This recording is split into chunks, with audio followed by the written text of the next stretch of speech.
अस्सलामुअलैकुम। आज की रेसिपी में मैं चीज़ एंड एग पराठा बनाना सिखाऊंगी जो बहुत ही मज़ेदार और टेस्टी है। देखिए अंदर से भी कितना अच्छा और सॉफ्ट बना है।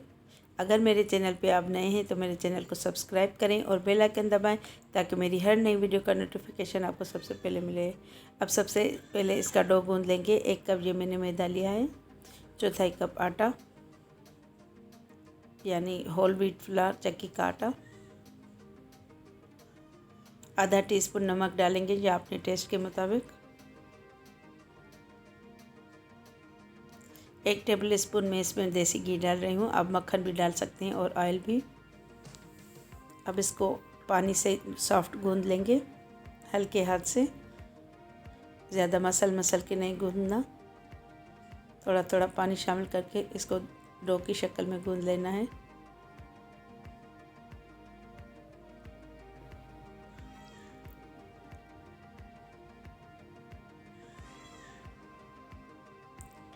अब इस पे मैं ये 1 टीस्पून जितना मज़ीद घी डाल के लगा के और इसको 20 मिनट तक रखती हूँ ताकि ये अच्छी तरह सेट हो जाए। ये देखें अब ये अच्छी तरह सेट हो चुका है।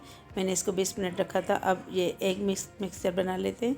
अब ये 3 अंडे पहले बाउल में तोड़ लेंगे।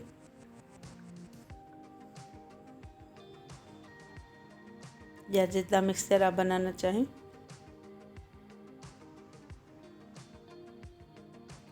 अब ये 1 प्याज मैंने चॉप कर लिए बारीक बारीक, 1 टीस्पून तैयार मसाला जो भी आपके घर पे हो, और आधा टीस्पून नमक या अपने टेस्ट के मुताबिक, आधा टीस्पून ही धनिया पाउडर, 1 टीस्पून कुटी हुई लाल मिर्च, आधा टीस्पून काली मिर्च, आधा टीस्पून गरम मसाला और धनिया और हरी मिर्च। अब ये इन अंडों में शामिल कर लेंगे और इसको फेंट लेंगे।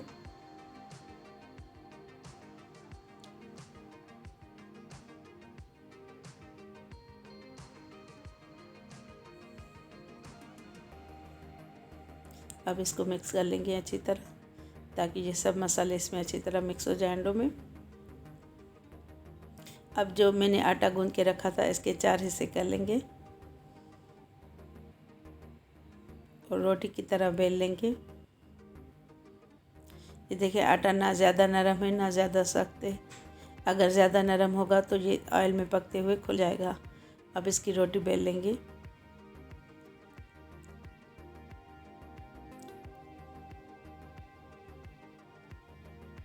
हल्का हल्का थोड़ा थोड़ा मैदा डालते जाएंगे और इसको बेलते जाएंगे।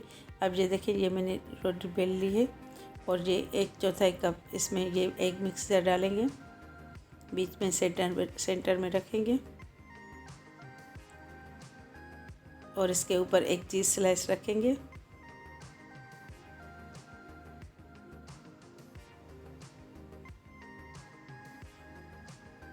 और इसको फोल्ड कर लेंगे।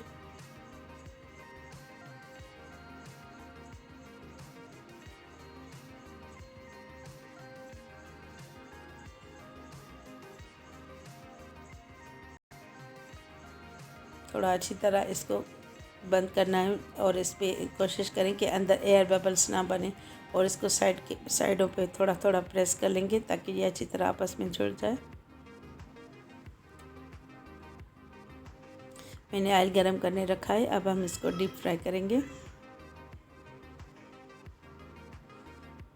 ये देखें हल्के हल्के मैं दबा रही हूँ इसके किनारे। अब ये सेट हो चुका है। अब ये मैं फ्राई करने रखती हूँ। ऑयल गरम हो चुका है। अब इसमें डालेंगे, जिस तरफ से हमने तेल लगाई है उस तरफ से ये डालेंगे ताकि ये अच्छी तरह उस तरफ से पक जाए, क्योंकि वहाँ ज़्यादा तय हैं। और इसको पलट लेंगे वक्फे वक्फे से। दरमियानी आंच पे पकाना है, ज़्यादा तेज़ आंच पे नहीं पकाना। ये देखें इसको मैंने कट करके दिखाया। अब ये पक चुका है। मैं इसको निकाल लेती हूँ और कट के आपको दिखा दी। और ये सारे मैंने तल लिए हैं। इसको आप केचप के साथ और रायते के साथ भी सर्व कर सकते हैं। मैं कट करके दिखाती हूँ। चीज़ अच्छी तरह मेल्ट हो चुका है और ये अच्छी तरह अंदर से पक चुका है। ये देखें और बहुत अच्छा क्रिस्प भी हो चुका है। उम्मीद करती हूँ मेरी आज की रेसिपी आपको पसंद आई होगी। पसंद आए तो वीडियो को लाइक ज़रूर कीजिएगा। इंशाल्लाह ताला